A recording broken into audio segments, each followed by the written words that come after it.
Estamos de regreso, estamos aquí en la mesa de análisis de Línea Directa. Gracias por continuar con nosotros y saludo a nuestros compañeros aquí en la mesa. Jesús Rojas, ¿cómo estás? Buenas noches. ¿Qué tal, Víctor? Buenas noches para los compañeros y buenas noches para el auditorio. Juan Ordorica, bienvenido, buenas noches. Buenas noches, Víctor, compañero de la mesa, amigos de la producción. Y hello, estimada audiencia, que hoy lunes nos escuchen. Recuerden que todo el mundo tiene que trabajar. Sí, no, pues arranque de semana. Armando Ojeda, ¿cómo estás? Buenas noches. Muy buenas noches, amigo Víctor Torres, listo para empezar cuando tú lo digas, ordenes y mandes, compañero. No, bueno, ya estamos aquí listos. El tema es la crisis de los liderazgos sindicales o de los sindicatos. Para ustedes, a ver, voy a hacer una pregunta, a ver qué nos dicen aquí los compañeros de la mesa. ¿Cuál es el sindicato más poderoso del país? Pues era el Sindicato Nacional de Trabajadores de la Educación, ¿no? Por el número de, es más, Sí. por el número de agremiados o agrupados, Sí. era de los más poderosos de América Latina. Y que más aportaba recursos también, ¿no? Y que Por volvió millonarios a varios de sus líderes. a la maestra Elvester, por ejemplo, ¿no? Y a los que antecedieron, aun cuando el sindicato tenía otros alcances, ¿no? Pero en este momento, Juan, ¿cuál es el sindicato más poderoso? A Yo ver, sigo creyendo en el de maestros. ¿el de maestros? Sí, ¿No será el de Pemex? Tiene más dinero, Ajá. pero poderoso yo creo que el de maestros. El de maestros te para el país. Pemex de alguna u otra manera no llega a esos extremos, pero el sindicato de maestros, para empezar, es el sindicato más grande de América Latina. Es el que mayor número de afiliados tiene, entonces yo sí creo que el de maestros sigue conservando eso, ¿no? ¿Coincides, Armando? ¿Sindicato de maestros? Fíjate que un sindicato muy fuerte y poderoso también es el sindicato de salud, Víctor, el sector salud. Yo lo veo como un sindicato muy fuerte. Hay líderes que se han perpetuado ahí, de hecho, en el poder sindical ahí. Y como Bueno, Joel Ayala, ¿y en cuál no? Almeida. Sí, exactamente. En la mayoría de los sindicatos se han perpetuado por décadas algunos líderes. Y bueno, se ve que es el negocio. Han sido los sindicatos la gran plataforma política de lanzamiento para muchos gobernantes, gobernadores, hasta secretarios de Estado y presidentes de la República también. Bueno, pues el asunto es que vemos en los gobiernos de la Cuarta Transformación una, digamos, constante desde el presidente de la República hasta gobernadores, de hacer a un lado a los dirigentes sindicales, ¿no? Lo vemos, por ejemplo, en el caso de Sinaloa, el gobierno de Rocha quiere ir directo con los trabajadores, con ellos está dialogando, sí hay diálogo con las dirigencias del sindicato, pero no les toman tan en cuenta, no es tanta la presión ya que ejercen hacia el gobierno para obligar al gobierno a que haga las cosas como ellos quieren. Concretamente la entrega de bases o de horas a maestros lo hemos visto en el caso de la CEPIC, y antes la dirigencia sindical prácticamente tenía maniatados a los gobiernos y a nivel nacional pues entregar los apoyos directamente a los beneficiados al margen de organizaciones sindicales o gremiales. Fíjate, Víctor, que conforme avanza un país en la democratización de sus instituciones, hay algunas que son de difícil o tránsito de un modelo a otro, y en esto se enmarcan los sindicatos. Para, digamos, transitar a una cultura política democrática al interior de un sindicato es verdaderamente complicado, porque la naturaleza de los mismos generalmente está en la lógica de la agandalle, de la entrega de plazas como ya lo conocemos y lo hemos visto durante tantos años, y no de estos líderes de esta temporada, por decirlo así, sino de líderes, bueno, arcaicos, que acuérdense de esos líderes vitalicios de sindicatos que hicieron y deshicieron, eran todopoderosos y pedían diputaciones y se les daban diputaciones, y pedían senadurías y les daban senadurías, porque tenían un poder que no se podía controlar por la vía de las instituciones. Y eso fue cambiando en tanto la democracia fue avanzando. Hoy que los sindicatos tienen que ir a procesos de elección abierta como estos, sí, pues constantemente estamos viendo en las que se meten, porque no es su naturaleza. Sindicato y elecciones en México no es cosa que se pueda unir como agua y aceite. No se da la democracia en los sindicatos cuando vemos dirigentes con tantos años, ¿no? Ahí arraigados, enraizados, digamos, en los sindicatos, Juan. Sí, son los caciques sindicales, hay que decirlo por su nombre, son caciques sindicales, donde ellos son amos, dueños y señores de lo que se trabaja dentro de su sindicato y cualquier cosa que se ve. Y voy a decir un sinsentido, pero yo creo que de los sindicatos con más democracia, por ejemplo, es el CENTE. Perdón, la coordinadora, sí. Ya. Por ejemplo, yo no me sé el nombre de ninguno de sus dirigentes, porque trabajan como coordinadora. Debe de tener algunos dirigentes históricos, pero digamos que este sindicato, cómo funciona, yo creo que es de los más democráticos. No me gusta lo que hacen y las maneras de cómo se manifiestan y cómo van más allá, pero creo que dentro de este concepto abstracto de democracia y entendiendo la democracia como una colectividad horizontal, sin esas atribuciones de los caciques sindicales, creo yo que la CENTE trabaja, repito, mucho más democráticamente que el CENTE. Sin embargo, creo que el CENTE es 1000 veces más responsable que la CENTE. Entonces, por eso empecé esto como diciendo un sinsentido.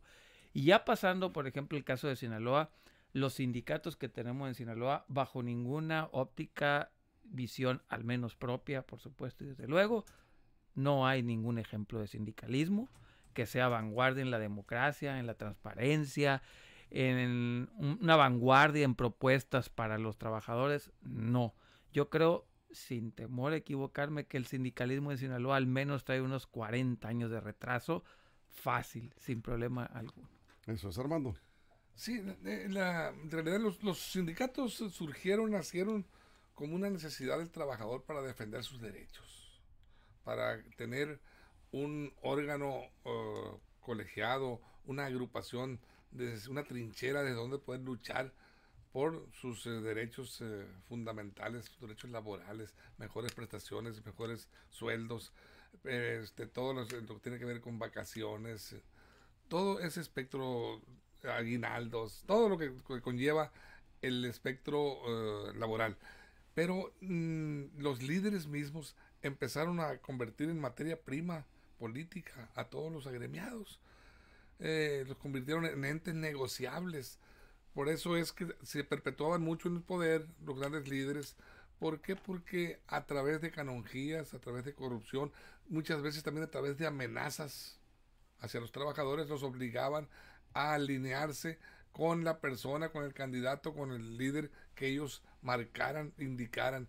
Era la hegemonía política de los partidos, en ese caso el PRI principalmente, donde surgieron todos estos sindicatos postrevolucionarios. Y ahí es donde surge el problema del empoderamiento de los poderes dentro de los sindicatos. En el magisterio es uno, los electricistas fue otro, Pemex es otro, los telefonistas, sindicato fuerte también, era otro muy fuerte. ¿La CFE, los electricistas? Sí, los electricistas, exactamente. Entonces, los mineros, con los con Napito. Exacto, Napoleón Gómez Urrutia. Y el del Sindicato de Trabajadores del Campo también a nivel nacional. Sí, también a nivel nacional. Sí. ¿Por qué? Porque los sectores del PRI eran tan fuertes que aglutinaban a varios sindicatos. El citativo. Los hacían socios de miembros de la CTM, por ejemplo, tenía varios sindicatos. Sí. Y eso es lo que lo fortalecía y le daba más poder político. ¿Están en crisis los sindicatos o son los liderazgos sindicales que se tienen actualmente? Vemos muy recientemente el tema del Sindicato de Salud en Sinaloa, que movilizó a los trabajadores cuando ya el gobernador Rubén Rocha había anunciado que estaba a punto ya de lograr un segundo paquete de 500 bases para trabajadores del sector salud. Hicieron una manifestación y hoy les volvió a decir, no es por la movilización ni es por la gestión del sindicato, es porque este gobierno le está haciendo justicia y está cumpliendo su compromiso que hizo desde el arranque de la administración. Otra vez mandó el mensaje a los trabajadores del sector salud de que no ha sido por la gestión de los líderes del sindicato, a los que pues no los puede ver Rocha porque fueron a bloquear las calles, dice el gobernador, sin ninguna necesidad porque estaba ya resuelta la demanda. Pero bueno, vamos a la pausa. Están en crisis los liderazgos sindicales. Vamos a regresar con sus comentarios en la mesa de análisis de Línea Directa y nos quedamos sin comerciales aquí en redes sociales.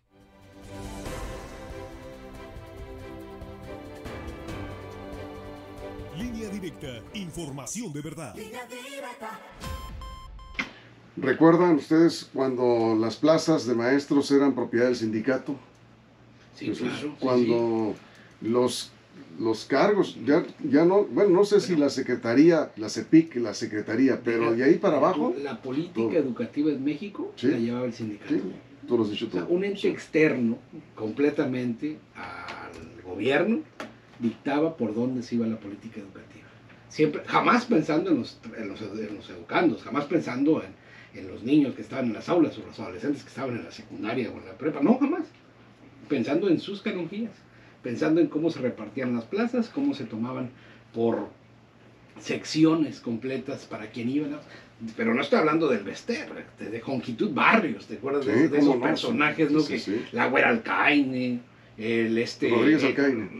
Rodríguez Alcaine, la güera, y luego también el propio otro, Fidel, propio Fidel Velázquez, y bueno, y ahí estaban, ahí viene el 1 de mayo, porque todavía se estila salir a marchar para la protesta del trabajo, ¿no? En conmemoración al Día Internacional del Trabajo, pero ahí estaban los líderes sindicales siempre al lado del poder, mandando respecto a la vida de los trabajadores. Eso es Juan. Solo el 10% de los trabajadores en México está sindicalizado.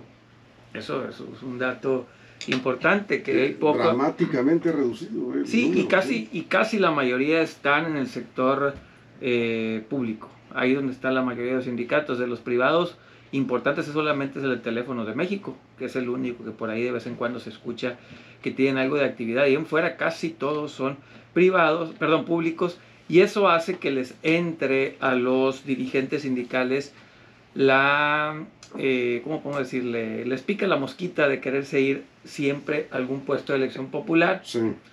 Fueron tan poderosos los sindicatos, sobre todo la maestros, que llegó a poner gobernadores. Acuérdense que tenían cuotas de candidaturas. Sí, pero yo creo que fue el único que llegó a poner gobernadores, que tenía para las gobernaturas. El de Pemex no me tocó que haya puesto gobernadores, a lo mejor en Campeche, en Tabasco, a lo mejor ahí en los 60, 70. Presente, sí. Pero puede ser que de ahí en fuera el CENTE tenía gobernadores emanados de ahí. Así es. El de Veracruz, creo que fue el último. ¿Quién más? El de... no me acuerdo, pero sí eran Bueno, hasta un varios. partido político. Hasta un partido sí. político. Nueva Alianza, ¿no? ¿Saben qué otros sindicatos se nos olvidan? Los de las universidades. Sí, claro. Son muy fuertes también, ¿no? Así es. Armando.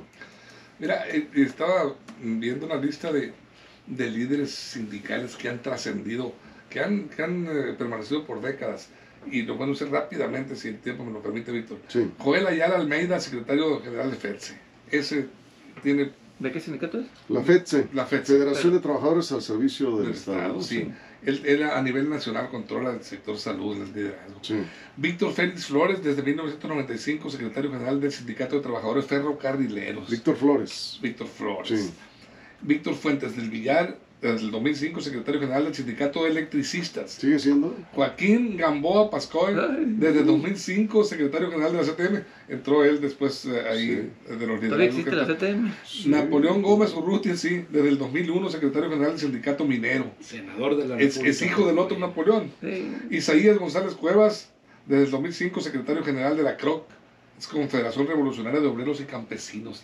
El Bester Gordillo, presidente nacional de CENTE, bueno, es vitalicio y lo sigue siendo, fueron las grandes líderes. Y Francisco Hernández Juárez, secretario desde 1976, se desempeñó como secretario del Sindicato de Telefonistas de la República Mexicana. Y Carlos Romero de Champs, desde el 93, secretario general del Sindicato de Trabajadores Petroleros. Creo que ya no. Sí. Bueno, Ya no, Pero él sigue mandando. ahí sigue, Sí, pero ya hicieron son los elecciones, liderazgos ¿no? que están constituidos en esos sindicatos. Sí, pero ya no es oficial. Sí. El de Pemex, ya Ahora, no. bueno, vamos a regresar del corte en unos momentos. Líder moral sí, pero ya no. Ahí vamos. Ya Ahí no vamos. en función. Vamos. WhatsApp 6671-028836.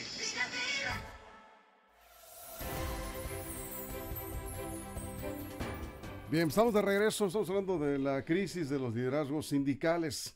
A ver, el caso de educación en Sinaloa, vamos contigo, Jesús. Ya se acabaron esas componendas que había entre el sindicato y la CEPIC. No, desde luego que el no. gobernador Rocha, por cierto, corrieron allá, pues, aquí Algunos funcionarios, varios sí. funcionarios, hubo limpia ahí en la CEPIC porque estaban ahí Repartiendo horas clase y bases, afectando los derechos de maestros que estaban. Antigüedades de otros trabajadores. Sobre todo que de acuerdo a la normatividad ya tenían derecho, los desplazaron y salieron, los corrieron. se hizo una limpia. ¿Ya se acabó esto en la CEPIC? ¿Tú crees que No, ya está desde luego resuelto? que no. Yo creo que todavía siguen teniendo influencia, teniendo peso, teniendo voz. Incluso hay algunos que... Es que ahora está como partido. Ya ves que se ordenó que los sindicatos tengan una vida interna democrática, y esto lo pongo entre comillas, Sí. o por lo menos simular las elecciones, ¿no? En algunos casos, bueno, con algún nivel de mayor de confianza que en otros, pero bueno, ahora digamos que está como partido en dos partes, ¿no? O está en dos partes dividido, unos de una que están a favor del viejo modelo, otros que dicen ser un nuevo modelo, pero al final de cuentas peleando por lo mismo. Y también hay que comentarlo, en este último proceso que se vivió de la elección de sindical acá en Sinaloa, en el caso de los trabajadores, pues las múltiples acusaciones que se hacían, ¿no? De que había funcionarios involucrados, gente que tenían en la planilla, funcionarios públicos que tenían en la planilla familiares, gente que estaba interviniendo directamente desde el gobierno. Bueno, al final de cuentas creo que no se acaba, es un mal endémico, es un mal que tiene la organización política nacional, y lo digo así, no porque esté en contra de los sindicatos, sino porque realmente contados son los sindicatos que ven por su base trabajadora sin hacer millonarios a los líderes que representan. Eso es, a ver, Juan.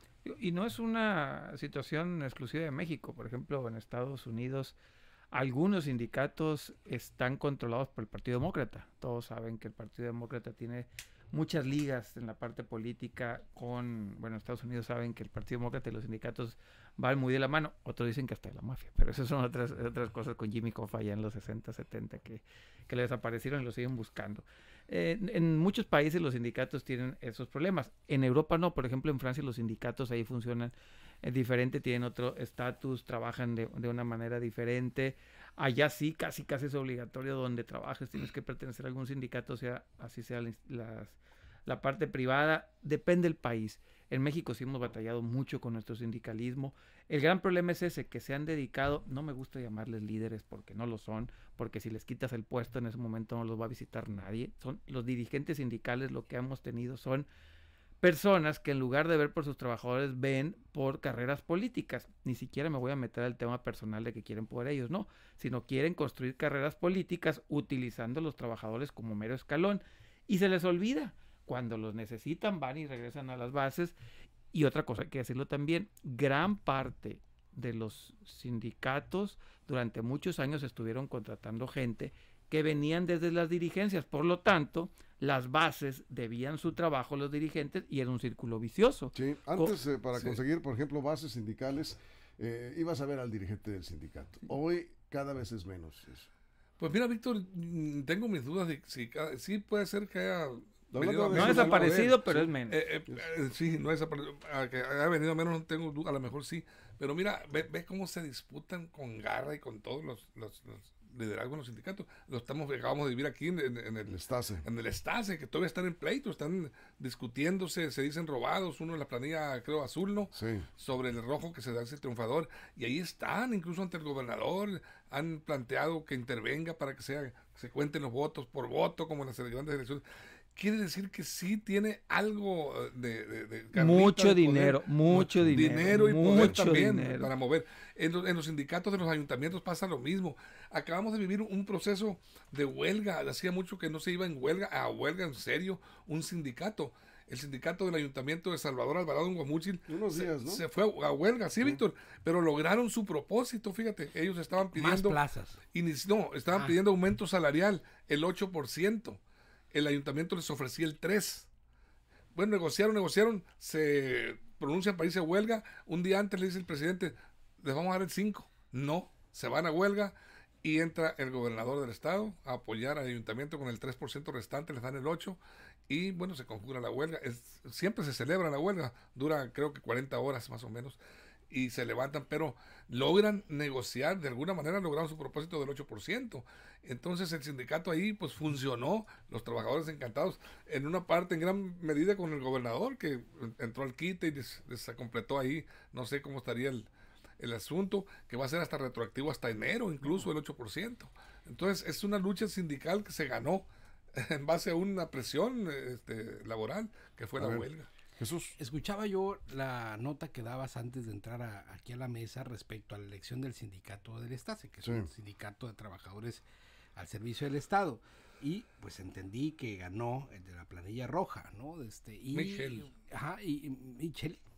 Michel Benítez. 3.969 votos contra 2.738, algo así, ¿no? Pero escuchaba a la candidata que perdió decir que iba a presentar una denuncia ante la Fiscalía por fraude y que le pedía que no le tomaran la nota al que había ganado porque había una impugnación, Sí. pero luego la Comisión Electoral no aceptó la impugnación, por tal no hay impugnación. Bueno, este es el tipo de cosas donde el procedimiento está, pues quién sabe por dónde. Hay una votación que se organiza por el propio sindicato y que al final de cuentas tiene unos resultados en donde las partes pues no terminan conformes, tal como no terminaron conformes en este proceso, tampoco lo fue en el Sindicato de Trabajadores de la Educación. Sí. Ya ves lo que se dijeron acá en la mesa, los tuvimos. Bueno, al final de cuentas esto es a lo que yo llamo que el vicio del procedimiento sindical está porque la cultura política no está arraigada dentro de las instituciones. Nada más aclarando algo ahí con el caso de la huelga del Ayuntamiento de Salvador Alvarado. Les ofreció el 8% el ayuntamiento porque no tenía más recursos para ellos y no aceptaron y se fueron a la huelga. Y al final de cuentas tuvieron que levantar la huelga reconociendo que no podían darles más del 8%. ¿El 8 les dieron, Víctor? Sí, por eso. Sí. Te estaba ofreciendo el 5. No, les ofrecieron el 8. Bueno, yo acabo de hablar al ayuntamiento, con el secretario del ayuntamiento, hablé hace unos par de horas y le dije cómo estuvo. Lo que te quiero decir es que ahí no fue la presión del sindicato, les habían, empezaron a negociar. Si una huelga no es presión, entonces ¿qué es? La última oferta que les dio el ayuntamiento antes de la huelga fue del 8%, les dijo, no hay más. Y aceptaron el 8. Sí. Y se fueron a la huelga. ¿Y estuvieron qué? ¿Cuántos días estuvieron? 48 pues como 40 horas, algo así. Levantaron la huelga aceptando el 8% que les habían ofrecido. Entonces la huelga pero no había cambió. partido de 3% del ayuntamiento. Pero la inicialmente. la huelga la instalaron porque no aceptaban el 8%, querían más. Finalmente levantaron la huelga aceptando lo que les habían ofrecido. Sí, el mismo día prácticamente, Víctor, que le dieron el 8, cuando ya estaban en huelga, le ofrecieron el 8. Y de todas maneras, un día antes, y se fueron de todas maneras a huelga. Porque querían más. Sí. La huelga no logró más del 8%. Más del 8%. Que ya les había ofrecido el ayuntamiento. Ahí tenemos un error del sindicato, ¿no? O sea, afectas a que los le pregunten, usuarios. Yo diría algo, que pregunten los dirigentes sindicales cuánto está aumentando el promedio de los salarios en el país. Sí, estamos hablando del índice inflacionario, ¿no? O sea, no, ni eso. No, pero aquí es lo que les dieron a ellos. No, sí, claro, por eso. Entonces, me parece además que es un justo y está bien, ¿no? por eso tienen que partir de ahí. Si te están dando la inflación, yo creo que tendrían que ser responsables y decir, y afortunados somos, y aceptarlo y dejarse de cosas. Claro, si ya te estaban dando el 8% y la dirigencia sindical decidió irse a la huelga, error, finalmente 48 horas después tuvieron que levantar la huelga aceptando el 8%. Bueno, un incremento, digamos, justo. Bien, pues se nos fue el tiempo. Unidad y fuerza en nuestra lucha sindical. Parece el líder. No, es que son las de ahí, ¿no? Porque son oradores natos, eso sí. Yo voy a iniciar el Sindicato Único de Opinionólogos del Estado. Opinionólogos. Pues nos vamos, muchas gracias, Armando. Es un gusto, amigos. Gracias, Jesús.